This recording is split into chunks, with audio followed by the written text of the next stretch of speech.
They're the Batman and Circuit Girl. Alright. A couple of funny things about Rolls-Royce clocks. They're notoriously difficult and even reputedly impossible to fix. So that's what we're up against when the Fat Man and Circuit Girl and you scientists attempt to tackle the unfixable clock. Here on the Abbey Trail Shrine, you'll see, here's some of the cars whose clocks I have repaired. I think I've repaired about 7 of them, 6 or 7. And the one that I never did get around to repairing was my own, the one for Good Bad. So now, since it's a hack, I can rationalize doing it. There used to be a slogan in an ad campaign in the 60s, which was, "Even at 60 miles per hour, the loudest sound is the ticking of the electric clock." Now, that wasn't true, but it sold a lot of cars. Ironically, I think that their karma caught up with them, because these days the reason you can't hear the ticking of the electric clock is because the electric clocks are notoriously faulty.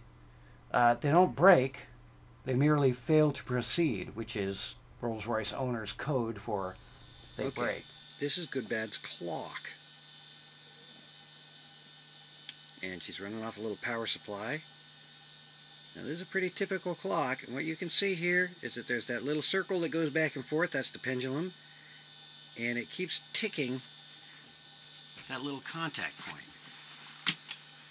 Now if I stop this, you can see there's a little stick in there that bashes back and forth on that contact point. And that's really the key to any clock, is that every time that contact point hits the little stick that's wagging back and forth, it activates the electromagnets that are in the back of the clock, which pull that pendulum back and forth. So every time it ticks, it activates the electromagnets, and that twists the pendulum.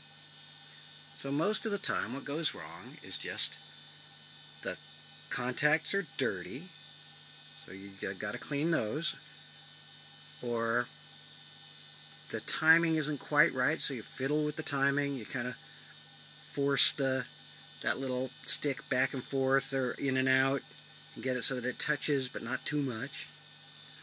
And then you get a lot of problems with the lubrication, especially right down here. All the parts that move kind of quickly, you want to make sure that you've lubricated those. And I got some watch oil over the internet, and that was pretty easy to find. I was applying it just by dipping a small screwdriver in and dabbing it on where it was needed on the clock. But you're supposed to go very easy on lubricants in situations like that because it attracts dust.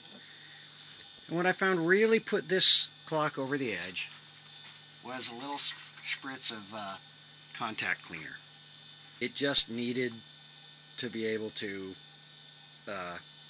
really have good contact on the contact. So a little bit of that in there as sort of a general lubricant over the whole thing was really helpful. And then the other thing that was a little bit surprising was that it was even the slow parts of this clock that needed some oiling. So, you know, the clock would stop after like 3 hours or so.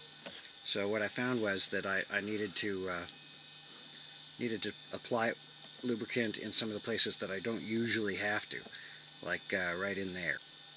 I sprayed some contact cleaner into the gears that are right there behind the watch face, and that was very helpful.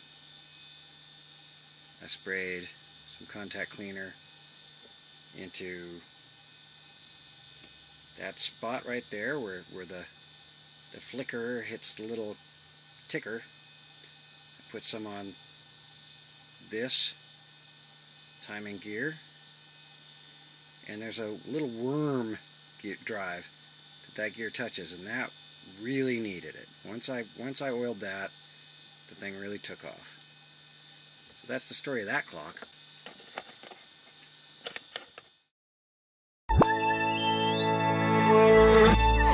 We're